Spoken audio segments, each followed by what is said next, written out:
southeastern Illinois, southeastern Kane County in northeastern Illinois, southwestern DuPage County in northeastern Illinois until 12:30 a.m.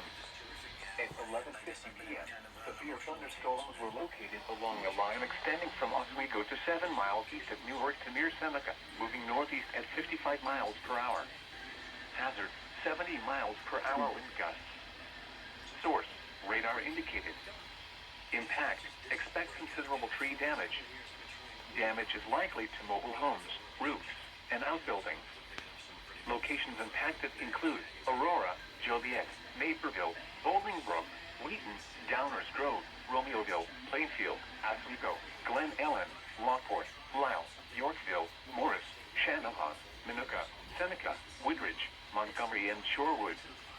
Including the following interstates: Interstate 55 between mile markers 247 and 268. Interstate 80 between mile markers 104 and 131.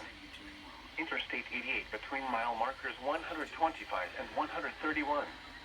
Interstate 355 between mile markers 17 and 20.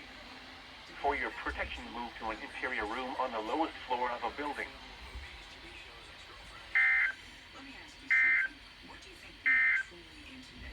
The following is a special marine warning.